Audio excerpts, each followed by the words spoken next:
ভালোবাসার কারণ কয়টা? আওয়াজ হয় নাই, আরো জোরে কয়টা? ভালোবাসার কারণ চারটা। কি কি? এক নাম্বার জামাল, সৌন্দর্য। ভালোবাসার এক নাম্বার কারণ হলো সৌন্দর্য। একজন মানুষ আর একজন মানুষকে মহব্বত করে সৌন্দর্যের কারণে, একজন মানুষ আর একজন মানুষকে ভালোবাসে সৌন্দর্যের কারণে, প্রেমিক প্রেমিকার প্রেমে পড়ে সৌন্দর্যের কারণে। এতটাই প্রেমে পড়ে যে অনেক পুরুষ কাঙ্ক্ষিত নারীকে না পেলে পাগল হয়ে যায়। অনেক নারী কাঙ্ক্ষিত পুরুষকে না পেলে আত্মহত্যা করে, আসে না নাই? এখানে কয়টা কারণ পাইছে বলেন? একটা। কয়টা কারণ পাইছে? চারটা পায় নাই, একটা পাইছে, সৌন্দর্য, এই জন্য জীবন দিল। আল্লাহ যদি কারো ভিতরে চারোটা একসাথে দিয়ে দেয়, তার জন্য তাহলে কেমন মহাব্বত করা দরকার। এক নাম্বার কারণ ভালোবাসার জামাল।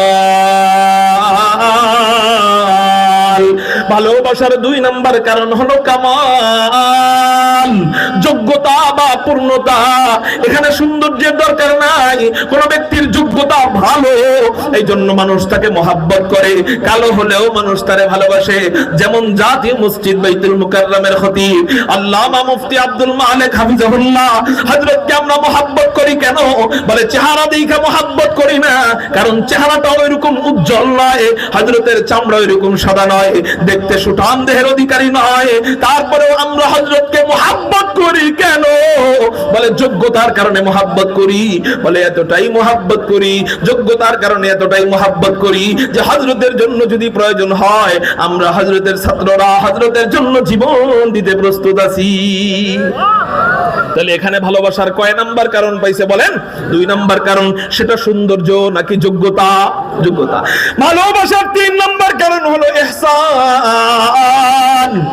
ভালোবাসার তিন নাম্বার কারণ হলো দয়া।